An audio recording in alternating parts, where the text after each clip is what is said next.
오늘의 말씀은 선한 사마리아인의 참뜻입니다. 인간이 무엇인가를 알기 위해서 그 본성을 좀 생각할 때 진화론 책을 읽게 됩니다. 그 중에서도 리차드 도킨슨이 쓴 이기적인 유전자라는 책이 있습니다. 그 주장하는 것을 볼 것 같으면 모든 생물들은 태어날 때부터 사명이 있다는 것입니다. 바로 그것은 자기 씨를 퍼뜨리고 자기 종족을 퍼뜨리는 일입니다. 그 세포 속에 DNA라는 그 유전자가 있죠. 그래서 그 DNA를 퍼뜨리기 위해서 모든 생물이 설계가 되어 있다는 것입니다. 그래서 그 생물은 자기 DNA를 퍼뜨리기 위해서 이기적으로 존재하게 되어 있다. 예를 들어서 닭을 볼 것 같으면 닭은 알을 낳고 또 닭이 되고 또 알을 낳습니다. 계속 알을 낳는데 그 이유는 뭐냐? DNA를 퍼뜨리기 위한 것입니다. DNA의 입장에서 볼 것 같으면 그 닭은 DNA를 옮기는 하나의 도구에 불과한 것이에요. 그렇게 설계가 되어 있다는 것입니다. 여러분, 짐승들을 볼 것 같으면 알 수 있습니다. 짐승들은 자기 새끼를 낳으면 보호하고 잘 기릅니다. 그러나 남의 새끼들은 잡아먹고 죽입니다. 자기 DNA를 퍼뜨리기 위한 이기적인 행동을 하는 것이죠. 그래서 이기적인 유전자라고 말하는 것입니다. 자, 여기에 비해서 저는 하나의 책을 읽었는데 요하임 바우어가 쓴 협력하는 유전자라는 책입니다. 그것은 찰스 디킨슨이 말하는 이기적인 유전자와는 전혀 반대 이론입니다. 바로 협력하는 유전자라는 책이에요. 그래서 모든 유전자는 협력함으로써 살아남았다는 것입니다. 협력해서 서로 도와줌으로써 살아갈 수 있게 된다는 것이에요. 그 도킨슨이 말하는 이기적인 유전자와는 반대의 뜻을 가지고 있습니다. 특히 그 중에서 바우어가 말하는 그 중요한 얘기는 그 진화론에 대해서 정면으로 반박을 하는데 진화론은 없다는 것입니다. 자, 그가 생물을 대해서 어떤 생물이든지 태어날 때에 그 여러 종류로 다양한 종류로 태어난다는 것이 다양한 종류를 진화론이라고 할 수 없다는 거예요. 그러면 생물이 태어날 때 사람도 태어날 때 보면 더 예쁘게 태어난 사람도 있고 더 못나게 태어난 사람도 있어요. 종류가 다양하게 태어나는 거예요. 더 지혜롭게 태어나는 것도 있고 더 지혜가 없는 것으로 태어나는 것도 있는 거예요. 이 다양하게 태어나는 것이지 진화가 되는 것은 아니다. 그렇게 주장하는 것입니다. 여러분 생각해 보세요. 산에 있는 원숭이가 때가 돼서 진화해가지고 나 사람 됐습니다 하고 내려오는 거 봤습니까? 그런 경우 없잖아요. 원숭이는 원숭이로서만 남아있는 거예요. 나는 그래서 이 진화론을 믿지 않고 있습니다. 왜? 성경에 올 것 같으면 창세기 하느님께서는 각 종류를 다 창조해 놓으셨어요. 그 창조한 종류가 변하지 않았어요. 그대로 존재하는 것입니다. 그렇기 때문에 진화론보다는 종류의 다양성이다 하는 것이 더 맞는 것으로 저는 여겨집니다. 그러나 진화론에서 그러나 이기주의 유전자라는 것은 또 일리가 있다고 저는 생각합니다.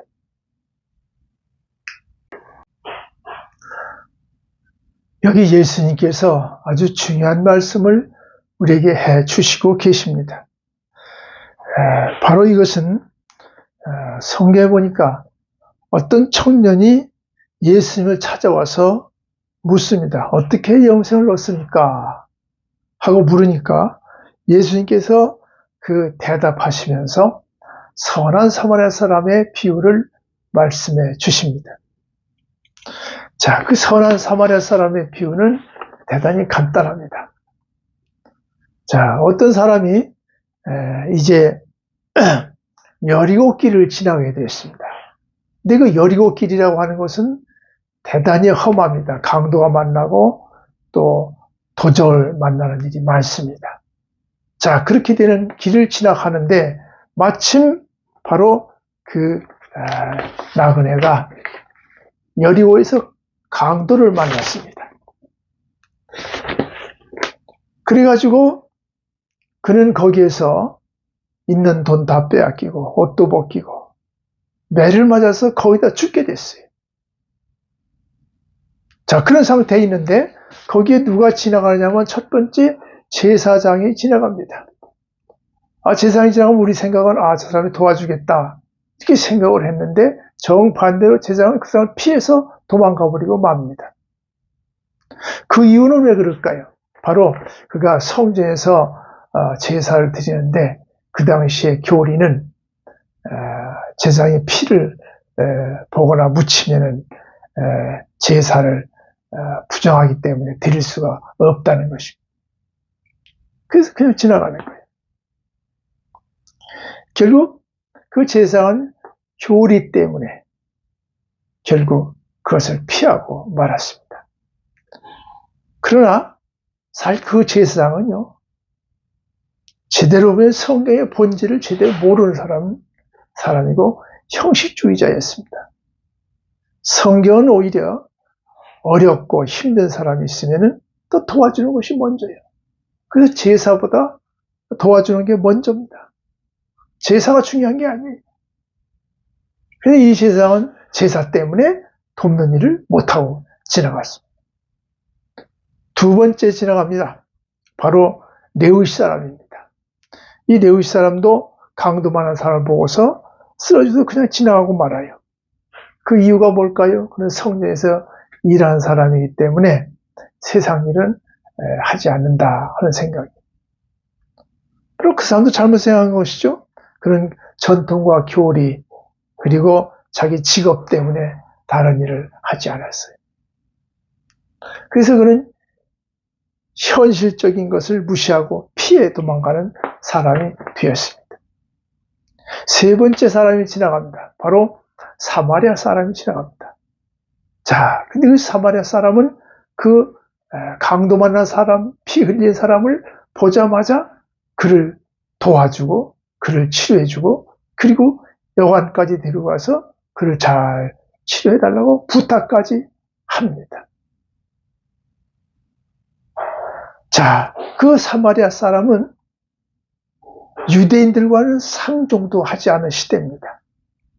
그 유대인이 넘어졌는데 사마리아 같으면 도망갔을 텐데 그 사마리아는 유대인이고 어느 사람이고 상관없이 그를 도와준 거예요. 그러면서 예수님께서는 그에게 말합니다. 가서 너도 이와 같이 행하라. 그렇게 말씀하십니다. 이 사마리아는 어떤 사람입니까? 종교로 따지면 그 사람 멀리할 사람이요. 지역적으로 따져도 편가할 사람이요. 여러 가지를 볼 때 맞지 않습니다. 그러나 이 사람은 종교도 따지지 않았습니다. 지역도 편가르지 않았습니다. 사상도 생각하지 않았습니다. 어떤 오로지 그 사람 위험한 것을 먼저 생명을 살리는 일, 위험한 것을 도와주는 사람으로서 진정한 삶의 삶을 보여준 것입니다. 오늘 여기서 무엇이 중요한 것입니까? 세상의 종교, 세상의 모든 법, 세상의 모든 풍습 다 이런 것들이 필요 없습니다.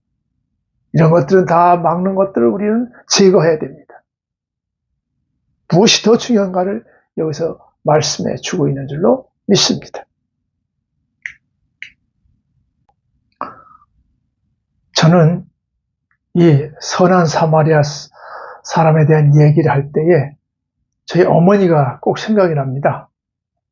저희 어머니는 어려운 살림에서 자기 자신을 돌보지 않고 살았어요. 오로지 가족과 자식을 위해서 헌신하며 살으셨어요. 그리고 또 남을 돕는데도 아주 앞장서 많이 도와주시는 걸 봤어요. 한 번은 그 옆집이 우리 집을 좀 헐뜯고 좀 불평을 하더라고. 그런데 그 집이 마침 사고가 나서 어려움을 당했어요. 그러자 어머니는 그 집을 아주 말없이 이렇게 도와주셨어요. 난 그때 어릴 때 그걸 보고서 어머니 왜 그걸 도와주냐고, 그 집은 안 도와도 되는데 하고 내가 속 좁게 불평을 했었죠. 그랬더니 어머니는 그런 말씀하시더라고. 야, 남을 돕는 게 좋은 것이고 또 어려울 때 특히 돕는 게 꼭 필요한 거다. 너도 그걸 도리로 알고 살아야 된다. 아무 말 하지 마라. 그러고선 얘기를 했어요. 그게 또 나그네나 어려운 사람이 있으면 또 도와주는 일도 서슴지 않았던 어머니인 것을 제가 기억합니다. 그런데 거기에 비해서 저희 아버지는 달랐어요. 아버지는 그 가정할 때 자기는 뭐 그렇게 생각하지 않을지 모르지만 내가 볼 때는 아주 이기주의야. 본인은 그렇게 생각 안 하시겠지만 이기주의적이야. 왜냐하면은 조선시대 삶을 살았어요. 가정을 아주 엄격하게 하고 여자들을 아주 꼼짝 못하게 하고 그러고 살았어요. 그래서 그것이 아주 마땅치 않아요. 근데 아버지는 그때 하는 말은 여필종부라 그런 말을 했어요. 여필종부라는 말은 한문은 무슨 뜻인 줄 아세요? 여자는 반드시 남편을 존중하고 뜻을 따라야 된다 하는 여필종부야. 근데 요즘에는요, 이 말을 정반대로 해석해야 돼. 여자들이. 여자 위주로 해석해요. 여필종부, 그러면 여자는 필요할 때 종종, 부르는 남자.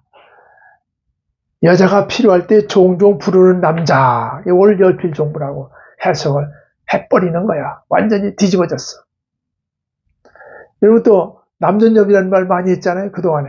남전여비.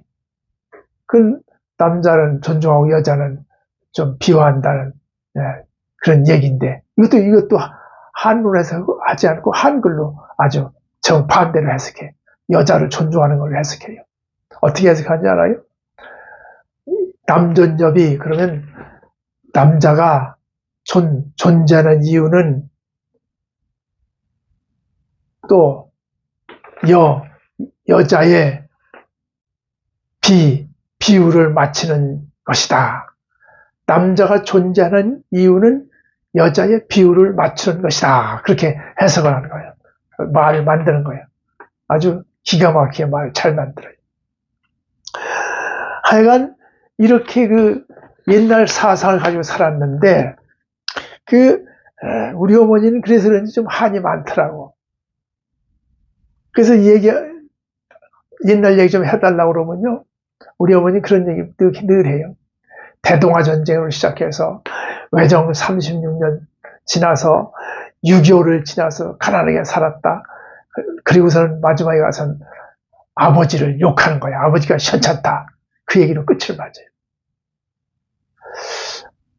그 얘기만 하면 꼭 그래요.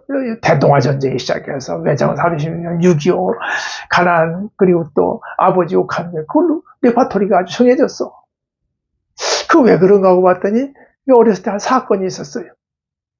무슨 사건이냐면은 가을 타작마당에 이제 별을 터는데 어떤 기생 여자가 찾아온 거예요. 그 왜 왔냐 그러니까 아버지가 기생집에서 술을 먹고 술값을 안 내서 외상 술값 받으러 왔다는 거예요. 여러분 옛날에는요 외상값 많이 먹었어요. 뭐 술도 그렇고 뭐 물건 살 때도 예상으로 하고 옛날엔 그랬죠. 그 예상값 받으러 온 거야. 그래서 이제 그거를 바라본 우리 엄마가 어떻게 했냐고요. 대판 싸웠지. 그래서 6.25 전쟁 난리는요. 6.25 난리는 난리도 아니었어. 엄청. 그 남자가 말이야 밖에서 밥을 먹던 술을 먹던 해결하고 와야 되는데 왜 해결하지 않고 집에까지 여자를 기생을 끌어들이냐고. 뭐 하려고. 그러니까 문제가 심각했죠. 그 아버지에 딱 맞는 노래가 하나 있더라고. 그 사건을 보고 나서. 옛날에 우리나라 노래에 빈대떡집 신사라는 노래가 있어요. 여러분 아시는지 모르겠어. 그 재밌는 노래예요. 그 가사가 어떻게 있는지 알아요? 돈 없으면 집에 앉아 빈대떡이나 부쳐 먹지. 한 푸름을 건다리 기생집이 무엇냐. 하하하하 재밌다. 이게 그 노래야. 우리 아버지한테 딱 맞더라고 그 노래가. 나는 이 얘기를 우리 집안이라 창피해서 안 하려고 그래요. 그런데 예의거리가 없고 예화거리가 없으니까 그냥 우리 조상의 무덤이라도 파서 쓰고 싶더라고. 그래서 얘기하는 겁니다.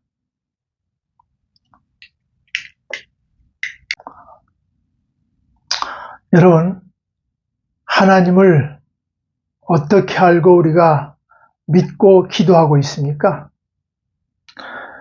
우리가 신앙에 대한 중요한 부분인데, 우리가 하나님은 두 부로 나눠야 되겠죠. 구약시대 하나님과 신약시대 하나님 나눠야 될 것 같아요. 그래서 구약시대의 그 구약의 하나님은 어떤 하나님이십니까? 하나님께서 천주 창조하셨고 또 인간의 강한 힘을 행사하셨어요. 사람을 죽이기도 하시고 살리기도 하십니다. 심판하시고 우리를 구속하기도 합니다. 그리고 강력한 힘을 가지고 기적을 일으키기도 했습니다. 그래서 하나님은 이 구약에서는 전지전능하신 하나님으로 이렇게 돼 있어요. 자, 그런데 그 하나님이 신약시대에 와서는 변했다는 것입니다. 우리가 그 독일 신학자 보네퍼나 몰트만 신학자에서 하나님의 개념을 좀 바꿔놨어요. 자, 그것은 뭐냐? 구약의 하나님이 이제는 예수님으로 왔어요. 예수님으로 이 땅에 오셨기 때문에 이제는 예수님이 하나님이시고 예수님이 하신 일이 하나님이 하신 일이에요. 자, 그러니까 이제는 구약에 있던 하나님의 개념이 아니라 예수님을 보고서 하나님을 믿는 거예요. 예수님이 어떤 하나님이십니까? 우리에게 함께 하시는 예수님 아니세요. 그래서 약자를 도와주시고 함께 우는 자에 같이 울고 또 아플 때 같이 아파하시는 그런 하나님이세요. 그래서 우리와 같이 참된 이웃으로 우리가 동행하시는 예수님으로 이웃이 되어주신 거예요. 이웃입니다. 그래서 이 예수님께서 왜 이 땅에 오실 적에 그 나사렛에서 말구유로 탄생했을까? 가장 낮고 천한 곳으로 탄생하셨어요. 이것은 바로 병든 자, 소외된 자, 어려운 자, 버림받은 자, 이런 자들의 친구가 되시려고 오신 거 아니겠어요? 그래서 예수님이 우리의 이제는 사랑으로 우리를 섬기시려고 오신 것이다 말이에요. 섬김 받으려고 하시는 분이 아니시다. 바로 예수님이 하나님이신데 그 예수님은 이젠 우리의 참다운 이웃이 돼서 우리를 도우시려고 오신 것이다. 그래서 신학적으로 말하면 예수님은 바로 이 사마리아 사람은 바로 예수님을 나타내고 있습니다. 그래서 예수님이 우리의 참다운 이웃으로 정말 우리에게 도와주시고 우리를 사랑하시고 우리를 위해서 힘써주시는 동해주시는 예수님이 오신 것이에요. 바로 이것이 대단히 중요한 것입니다.